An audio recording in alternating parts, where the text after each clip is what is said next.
90 minutes business, l'invité.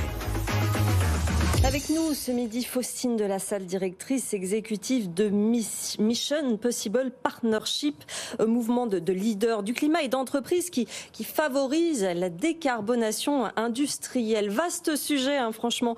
Faustine de la Salle, c'est vrai qu'on a un petit peu de mal encore à s'imaginer aujourd'hui ce que c'est que la décarbonation de l'industrie. On sait, mais de certaines industries, par exemple les industries sidérurgiques.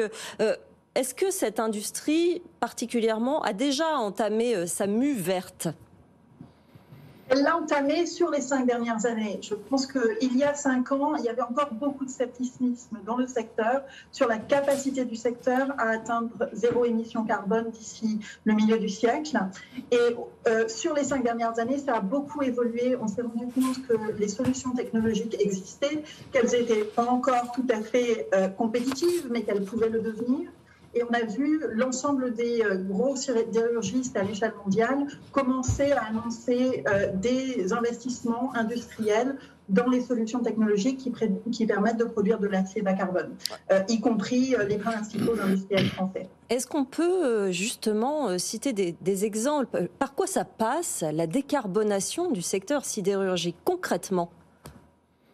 Alors concrètement, on va remplacer le charbon, qui est à l'heure actuelle la principale source d'énergie du secteur de la sidérurgie, par de l'hydrogène vert, donc produit à base d'électricité. Et ça va nous permettre de produire cet acier d'une autre manière. Et cette technologie a d'abord été trouvée, innovée et inventée en Suède, où il y a un leader qui a commencé à produire de cette manière-là à petite échelle à l'heure actuelle. Et toutes les grosses entreprises du secteur, y compris ArcelorMittal, se sont engouffrées dans la suite. Et maintenant, Arcelor, par exemple, a annoncé qu'ils voulaient déployer cette technologie sur leur site à Dunkerque et à Fos-sur-Mer. Donc on sent vraiment qu'il y a un vrai engouement pour cette technologie. Oui, on va y revenir évidemment à ces exemples de ces deux sites. Question de Jean-Marc Daniel. Oui, j'aurais 2 questions à vous poser. La première, quand même, la production mondiale d'acier. Maintenant, c'est plus de la moitié est en Chine. Si on rajoute le Japon, on a 80% de la production mondiale d'acier.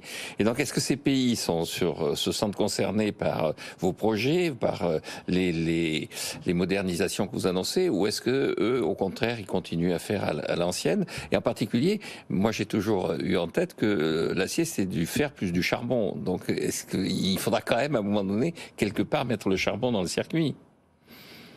Alors, on peut maintenant produire sans charbon. Et c'est prouvé, ça a même été... On a de la production d'acier qui a été faite en Suède sans charbon. Donc, c'est possible. Les gros industriels, effectivement, asiatiques, les Chinois, les Japonais, les Coréens, ont aussi annoncé des investissements dans la technologie basée sur l'hydrogène. Donc, ce n'est pas seulement les Européens, c'est vraiment maintenant un mouvement mondial. Il y a des zones test, vous en avez parlé, les sites d'ArcelorMittal, de Fos-sur-Mer et de Dunkerque, là où l'argent a déjà été injecté pour effectivement faire basculer ces sites vers moins de carbone. Qu'est-ce que ça donne aujourd'hui? Est-ce que après les premiers tests, c'est concluant? C'est en progrès, je dirais. Mais pour le moment, les décisions finales d'investissement à l'échelle industrielle n'ont pas encore été abouties. Et la raison pour laquelle ça n'a pas encore abouti, c'est parce qu'il y a encore une différence de prix entre l'acier bas carbone et l'acier haut carbone. Et donc, il faut trouver un moyen de rendre l'acier bas carbone plus compétitif par rapport à la compétition qui pollue.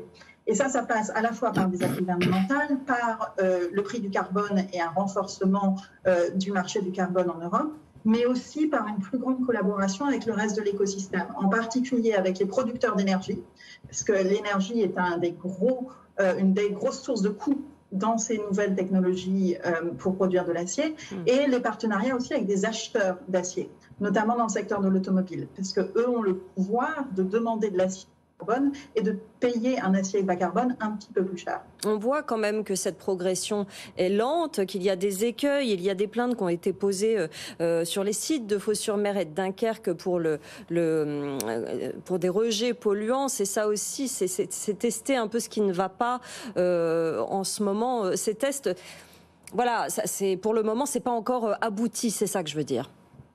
Non, non, absolument pas. Et ça demande des investissements très significatifs. Et je pense que la volonté est là de la part des industriels d'aller dans cette direction, mais les investissements n'ont pas encore été réalisés. Oui. Et les pollutions continuent sur les sites en question à l'heure actuelle. Donc il y a vraiment une nécessité sur les 2 ans qui viennent de mobiliser l'ensemble de la chaîne de valeur, de mobiliser le gouvernement pour faire en sorte que ces anciens investissements soient faits à partir de 2025. Ça prend du temps aussi de construire ces nouveaux sites. Oui. Et donc, on peut s'attendre à ce que les premiers sites soient vraiment opérationnels, je dirais, près de 2030 ou entre 2025 et 2030. Jean-Marc. Oui, l'Europe s'est construite autour du charbon et de l'acier. La CECA, c'est l'origine de l'Europe. Est-ce que les autorités européennes interviennent dans vos projets, interviennent dans cette décarbonation, ou est-ce qu'elles sont relativement éloignées de ce qui se passe sur ce sujet ? Je dirais que ça commence. Là où l'Union européenne s'est beaucoup mobilisée sur les derniers mois, c'est sur la production d'hydrogène et comment favoriser la production d'hydrogène. Et comme l'hydrogène, c'est à peu près 30% du coût de l'acier bas carbone, ça va avoir un impact que le coût de l'hydrogène puisse être abaissé en Europe.